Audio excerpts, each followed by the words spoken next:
तसेच केदारनाथ बनकर साहेब, वसंतदादा, शशीभाऊ, जिल्ह्यातून निरनिराळ्या ठिकाणून आलेले सर्व ज्येष्ठ कार्यकर्ते, त्याच्यामध्ये आपले साहेबराव आहेत, माणिकराव आहेत, आमचे शांताराम लाटर आहेत, आमच्या तालुका काँग्रेसचे अध्यक्ष लिंबाण्णा आणि उपस्थित सर्व बंधूंनो,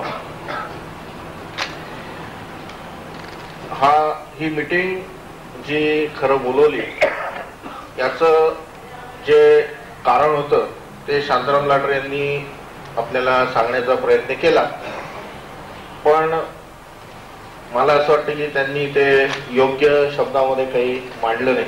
त्यांची थोडीशी बोलण्याची पद्धत आक्रमक असल्यामुळे ते थोडे बोलण्यात वावत गेले.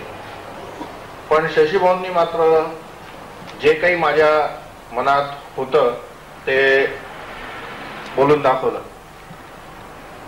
आपण बघतोय की गेले 6-8 महिने सरकार बदललेले, आपण आता विरोधी पक्षात गेलेलो आहोत आणि हे विरोधी पक्षात गेल्यानंतर विरोधी पक्षाने गेल्या 8 महिन्यामध्ये सरकार सत्तारूढ पक्ष आता जे झालेले आहेत त्यांनी गेल्या 8 महिन्यामध्ये जे कामकाज केलं त्या कामकाजाबद्दल एक फक्त एनरॉन हा जो प्रश्न सोडला तर त्यांच्या कुठल्याही चुकीच्या निर्णयाबद्दल, त्यांच्या कुठल्याही पोकळ आश्वासनाबद्दल आपल्या राज्य स्तरावरच्या नेतृत्वापासून ते तालुका पातळीवरती कोणीही त्याच्याबद्दल अवाक्षर काढलेलं नाही.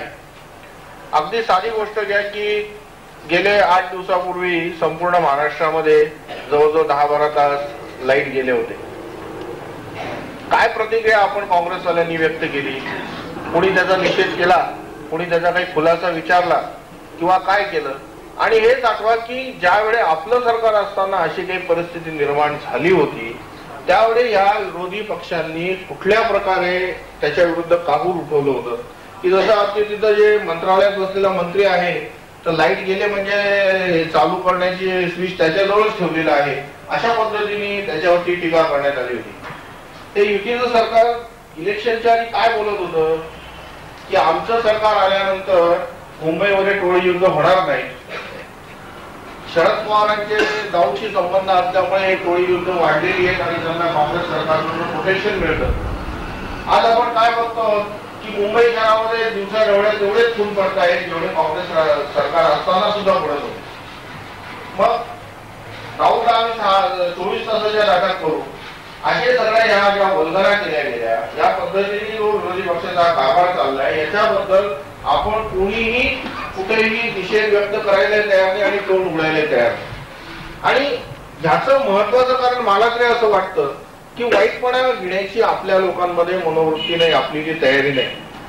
आपल्याला सगळं चांगलं बघण्याची आणि चांगलं करण्याची अशी काहीतरी एक सवय आहे. वाईटपणा कोणी घ्यायचा, वाईट कशाला म्हणायचं?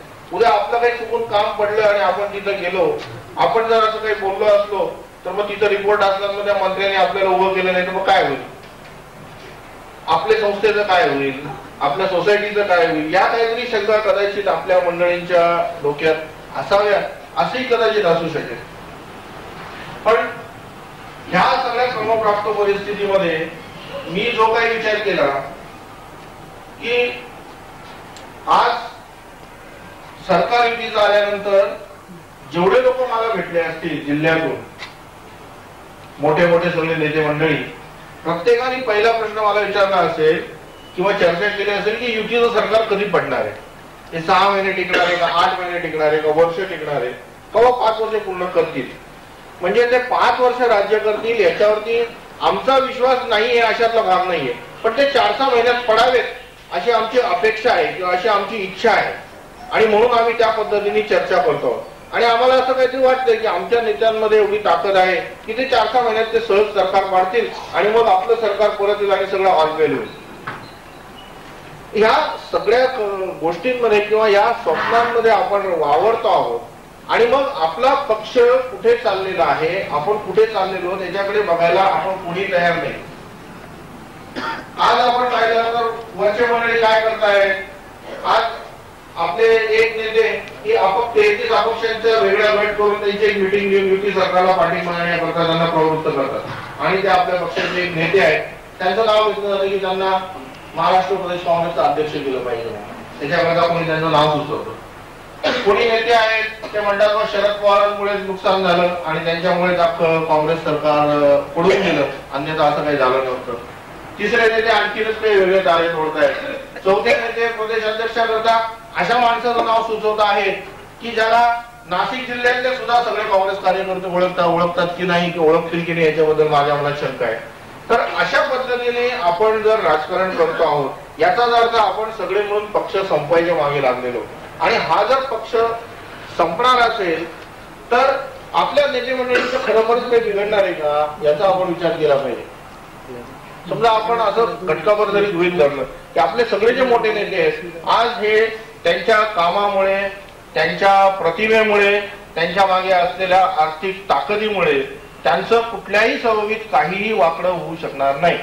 पण हे जर युतीचं सरकार 5 वर्ष राहिलं तर पुढच्या निवडणुकीत ते परत राहणार नाहीत किंवा येणार नाहीत याची तर आपण खात्री आज देऊच शकत नाही. पण तुम्ही आम्ही त्या जागी राहणारच नाही. एक तर तुम्हाला आम्हाला संपूर्णतः राजकारणातून आपलं उच्चाटन केलं जाईल किंवा मग तुम्हाला नाक धरून त्यांच्या शरण जाऊन त्यांच्यामध्ये प्रवेश करावा लागेल. आणि आपल्यातल्या काही मंडळींनी तो मार्ग सुद्धा ऑलरेडी पत्करलेला आहे हे सुद्धा आपण बघतो. तर मग आपल्यापुढे प्रश्न असा आहे की आपण नक्की काय उदायचं. एक तर आपली कत्तल होईपर्यंत आपण वाट बघत बसायचं का नाक धरून तिथं जाऊन मुजरे घालायचे आहेत, आपल्याला सेना भवन मध्ये जाऊन मुजरा घालायचा आहे. यापैकी नक्की काहीतरी एक निर्णय आपल्याला घ्यायला पाहिजे. आणि मग ह्या दोन्ही गोष्टी जर होऊ द्यायच्या नसतील तर मग आपल्यालाच आपली ताकद वाढवली पाहिजे आणि हे जे आपल्या समोर जे आव्हान उभं आहे याला आपण तोंड दिलं पाहिजे. मग आपल्याबरोबर आपल्या जिल्ह्याचे नेते आहेत की नाही, आपल्याबरोबर आपल्या राज्याचे नेते आहेत की नाही किंवा आपल्याबरोबर आपल्या राष्ट्राचे नेते आहेत की नाही याचा आपण विचार करण्याचं कारण आहे असं मला वाटत नाही. कारण सगळी जी नेते मंडळी आहे, तुम्हाला कोणाबद्दलही किती आदर असो, मला या ठिकाणी काही मी सगळंच काही तेवढं खरं बोलू शकणार नाही किंवा स्पष्ट बोलणार नाही, परंतु प्रत्येक नेता हा कातडी बचाव आहे असं माझं स्वतःचं मत आहे. आणि त्या प्रत्येक गोष्टीबद्दल माझ्याकडे असं जर बोलायचं म्हटलं तर मी तुम्हाला सिद्ध करून देऊ शकेन, पण मी तसं काही आज बोलणार नाही. विधानसभेच्या निवडणुकीच्या वेळी काय झालं, विधानसभेमध्ये आपली एवढी जी वाताहत झाली याची खरी कारणं काय आहेत याचा आपण विचार केलाय का. आणि त्या खऱ्या कारणांवरती मी सुद्धा ओपनली स्टेजवर तर बोलू शकणार नाही अशी परिस्थिती आहे. आम्ही सगळे ज्यावेळी आपल्या नेत्यांशी चर्चा करायला गेलो, मुख्यमंत्र्यांना त्यावेळी शरदरावजी होते, शरदरावजींना आम्ही सांगितलं, मी शरदरावजींना एक यादी दिली होती आणि त्यांना सांगितलं साहेब ही 14 तिकीटं तुम्ही जाहीर करा, 12 लोक निवडून आणण्याची जबाबदारी मी घेतो, तुम्ही माझ्यावर सगळे इलेक्शन टाका, मी तुम्हाला 12 सीट निवडून आणून देतो. काही उपयोग झाला ते मला म्हणले ठीक आहे मी विचार करतो. तिकीटं जाहीर झाल्यानंतर मी त्यांना भेटल्यानंतर मी त्यांना सांगितलं की साहेब हे तुम्ही सगळं चुकीचं केलेलं आहे. नाशिक जिल्ह्यामध्ये फार तर फार 4 काँग्रेसच्या जागा निवडून येतील आणि संपूर्ण महाराष्ट्रात फक्त 90 जागा निवडून येतील असं मी तुम्हाला आज सांगतो. साहेब म्हटले तू काय भविष्य पाहून आलाय काय. म्हटलं मी भविष्य तर काही पाहून आलेलं नाही, पण तुम्ही जाहीर केलेली यादी वाचून मी हा अंदाज केलेला आहे आणि माझा अंदाज चुकेल असं काही मला वाटत नाही. दुर्दैवाने फक्त एकाच सीटबाबत माझा अंदाज चुकला, त्याची कारण मी काही बोलायचं कारण नाही तांदूळ बद्दल, आणि आपल्या फक्त 3 सीट आपल्या निवडून आलेल्या आहेत. तर ह्या सगळ्या परिस्थितीमध्ये आपण काय विचार केला पाहिजे की वस्तुस्थिती आपण नेत्याजवळ मांडल्यानंतर सुद्धा आज परिस्थिती काय आहे ही नेत्यांना समजून दिल्यानंतर सुद्धा जर नेते आपल्या सांगण्याकडे लक्ष देणार नसतील किंवा आपलं सांगणं समजून घेणार नसतील तर मग आपण त्या परिस्थितीत काय करायचं. फक्त पक्षाचं काम करायचं म्हणून करत राहायचं का. तर मला असं वाटायला लागलेलं आहे की ह्या सगळ्या परिस्थितीमध्ये आपण सगळे लहान कार्यकर्ते जे आहोत ते भरडले जात आहोत, मोठ्या कार्यकर्त्यांचं काही बिघडलेलं नाही. जसं आता लाटरे यांनी इथं आपल्याला उदाहरणासकट सांगितलं की मोर्चा काढला होता युवक काँग्रेसच्या लोकांनी, 500 लोक आले होते. याच्यापेक्षा महाराष्ट्रात प्रदेश काँग्रेसचा अध्यक्ष माजी मंत्री असलेला माणूस जेव्हा मोर्चा बोलवतो तेव्हा 500 लोक येतात, याच्यापेक्षा लांछनास्पद गोष्ट कुठली. आणि मग आमच्या प्रदेश काँग्रेसचा अध्यक्ष म्हणून काम करणाऱ्या माणसाची एवढी ताकद नाही का की तो 5-10 हजार माणसं जमवू शकत नाही. तर मग त्याची लायकी आहे का प्रदेश अध्यक्ष म्हणून काम करण्याची. कशा करता असे माणसं प्रदेश अध्यक्ष ठेवायचे. ज्यांच्याजवळ लोकमत आहे, ज्यांची ताकद आहे, ज्यांच्याजवळ ऑर्गनायझेशन कपॅसिटी आहे, त्यांना कामं करू दिली पाहिजेत. बाकीचे उगाच शोभे करता माणसं आडून ठेवायची ही जी काँग्रेस मधली जी प्रथा आहे ती आपल्याला बदलली पाहिजे. आणि एवढं सगळं करत असताना कदाचित तुम्हाला वाटत असेल की तुम्ही 2-4 लोकांनी इथं सांगितलं का मी जिल्ह्याचं नेतृत्व केलं पाहिजे, मला फार मनातून बरं वाटलं असेल, आनंद वाटला असेल.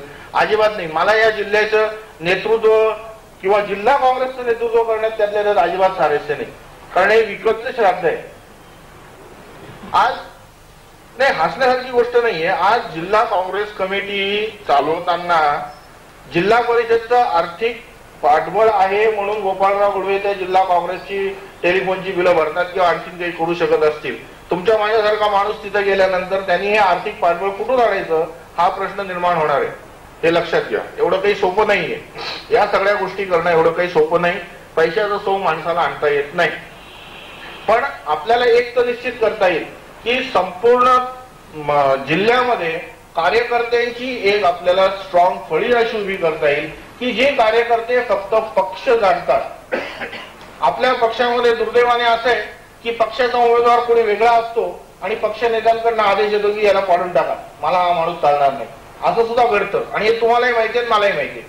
तर ह्या गोष्टी सुद्धा न मानणारे एकदा पक्षाने निर्णय घेतला ना, मग तो चुकीचा का असे ना, की हा आमचा माणूस आहे, हा निवडून आला पाहिजे. मग तो माणूस चुकीचा जरी असला तरी त्याला आपण निवडून आणलं पाहिजे, त्याच्याकरता आपण काम केलं पाहिजे. अशा पद्धतीने जर पक्षाची निष्ठा ठेवून आपण जर काही काम करणार असू तरच आपल्या सगळ्यांचा राजकारणामध्ये काहीतरी तग राहणार आहे, आपण टिकून राहणार आहोत. अन्यथा येत्या काळामध्ये मला तर सगळी परिस्थिती एकंदरीत कठीण दिसते. संपूर्ण देशाचा विचार जर तुम्ही केला तर संपूर्ण देशात हीच परिस्थिती आहे जी महाराष्ट्रात पाहायला मिळते आहे. दिल्लीमध्ये गेल्यानंतर दिल्लीत सुद्धा लोक काही फार पक्षाबद्दल चांगलं बोलतात अशातला भाग नाही. अशी चर्चा केली जाते की बा आपले नेते मंडळी भाजपशी सुद्धा साटेलोटं करून आहेत की बा तुमचं सरकार येऊन द्या, मग मला अमुक पदावर नेमा किंवा मला राष्ट्रपती करा. अशी चर्चा होणं सुद्धा चुकीचं आहे. अशी चर्चा होते आहे याचाच अर्थ असा होतो की आपले जे सगळे कार्यकर्ते आहेत यांच्याच मनामध्ये कुठेतरी शंका आहे आणि म्हणून आपण अशी चर्चा करतो आहोत किंवा असं झालं तर असं होईल, असं झालं तर असं होईल. म्हणजे आपण आपल्या पक्ष नेतृत्वाबद्दल, आपण आपल्या स्वतःच्या पक्षाबद्दल आणि आपण आपल्या कामाबद्दल स्वतःमध्ये आपल्याजवळ आत्मविश्वास राहिलेला नाही आणि म्हणून आपण या पद्धतीने विचार करायला लागलेलो आहोत. हा आत्मविश्वास आपल्याला जागृत करायचा आहे. म्हणून मी माझी आपल्या सगळ्या कार्यकर्त्यांना जे मी दुसऱ्या फळीच्या लोकांना बोलवलं असं मी थोडक्यात म्हणेन. मी कुठल्याही पदावर असलेल्या माणसाला बोलवलं नाही, कारण शेवटी तो माणूस या ठिकाणी आल्यानंतर तुम्ही जर काही आरोप केला असता तर त्यांनी स्वतःला डिफेंड करण्यापलीकडे त्यांनी जास्त काही सांगितलं नसतं. इथं येऊन कोणी सांगितलं असतं का युवक काँग्रेसचं काम चांगलं झालं नाहीये तर रवींद्र पवार यांनी सांगितलं असतं नाही नाही मी तालुक्यात इतके कार्यक्रम केले, जिल्हा डिफेंड करण्यापलीकडे त्यांनी जास्त काही सांगितलं नसतं. इथं येऊन कोणी सांगितलं असतं का युवक काँग्रेसचं काम चांगलं चाललं नाहीये तर रवींद्र पवार यांनी सांगितलं असतं नाही नाही मी तालुक्यात इतके कार्यक्रम केले, जिल्ह्यावर इतके कार्यक्रम केले, माझं असं चालू आहे, माझं तसं चालू आहे. तर ह्या गोष्टी करता काही आपण हा मेळावा घेतलेला नाहीये. आपल्याला सगळ्यांना एकत्रितपणे काम करायचं. लोकसभेच्या निवडणुका 2-4 महिन्यावर आहेत. या 2-4 महिन्यामध्ये आपण आपली ताकद किती वाढवू शकतो. इकडे नाशकात गेल्यानंतर कोणी तिकीट दिलं तर आम्ही पाडून टाकू. निफाडमध्ये गेलं तर निफाडचे लोक सांगतात वसंतराव तिकीट दिलं आम्ही पाडून टाकू. सिन्नरमध्ये गेलं तर ते म्हणतात आम्ही वसंतरावांना पाडून टाकू. आता ठीक आहे वसंतरावांना पाडून टाकू, मग दुसरा कोण माणूस पाहिजे तुम्हाला? तर तो माणूस तर तुमच्याकडे नक्की कोणी नाही. प्रत्येकाने म्हणायचं मीच पाहिजे. आता मीच पाहिजे म्हटल्यानंतर मग त्याला हा पाडणार आहे, त्याला तो पाडणार आहे. आज तरी वसंतराव पवारांना तिकीट मिळव की आणखीन कोणाला मिळव, त्यांना निवडून आणण्याची जबाबदारी आपण कार्यकर्त्यांनी स्वीकारली पाहिजे. आमच्या मालेगावमध्ये नकोय, आम्ही स्पष्टपणे नेत्यांना सांगितलं की कांडोळा आम्हाला चालणार नाही. पण उद्या दुर्दैवाने कांडोळा आम्हाला दिला तर आम्ही कांडोळा पडू नये ना, आम्ही कांडोळा निवडूनच आणू तरी सुद्धा, कारण तो शेवटी पक्षाचा माणूस आहे आणि पक्षाचा माणूस निवडून येणं हे गरजेचं आहे. या पद्धतीने आपण सर्वांनी काम केलं पाहिजे. एनडीसीसी बँकेच्या बाबतीत आपण काय पाहिलं की सर्वसामान्य माणसाला काय बघायला चित्र बघायला मिळत आहे की काँग्रेसचे निवडून आलेल्यामध्ये 13-14 लोक काँग्रेसचे असून सुद्धा बीजेपीचे माणसं तिथं चेअरमन होतात. बीजेपीचे माणसं त्या बँकेचा उपयोग त्यांच्या राजकारणाकरता करून घेऊ शकतात आणि काँग्रेसवाले करून घेऊ शकत नाही. आपल्याजवळ असलेले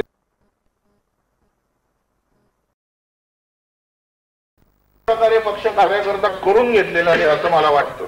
एक साधं उदाहरण द्यायचं तर अगदी सगळे साखर कारखाने आज काँग्रेसवाल्यांच्या ताब्यात आहेत, पण कुठल्या कारखान्यांनी असं कधी मनात घेतलं नाही की बा ठीक आहे आमच्या भागामध्ये 10वीला जी मुलं पहिली आली असतील किंवा चांगल्या मार्काने पास झाले असतील त्या प्रत्येक शाळेतल्या मुलाला एक 50 रुपये आपण एक बक्षीस देऊ, एक पेन बक्षीस, एक सर्टिफिकेट देऊ, त्यांचा सत्कार करू.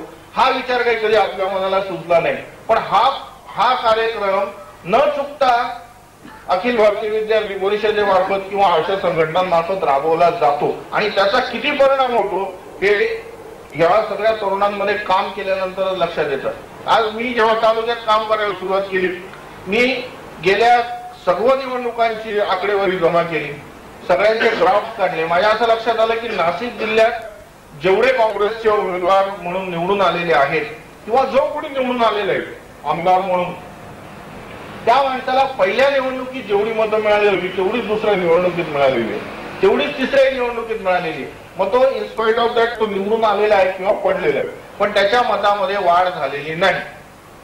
उदाहरण द्यायचं तर आमच्या समजा दाभाडी मतदारसंघात मागच्या निवडणुकीमध्ये समजा 1 लाख मतदान जर झालं असेल आणि जर ताईंना 40,000 मतं मिळून ते निवडून आल्या असतील तर दुसऱ्या निवडणुकीमध्ये सुद्धा 1,20,000 मतदान झाल्यानंतर सुद्धा त्यांना तेवढीच मतं मिळवलेली त्यांचे निवडून आलेले आहेत. आणि 1,60,000-70,000 मतदार संख्या असताना सुद्धा त्यांना परत तेवढीच मतं मिळवलेली आहेत. त्याच्यापेक्षा मतं त्यांची वाढलेली नाही. 100-200 मताचा फरक आपण सोडून देऊ. पण ही परिस्थिती का होते की मतदारसंख्या जी वाढते ही सगळी 18 वर्षाच्या जी मुलं नवीन आहेत यांची मतदार संख्या वाढते आणि हा जो सगळा वर्ग आहे तरुणांचा हा पहिल्यापासून काँग्रेसच्या विरोधात आहे.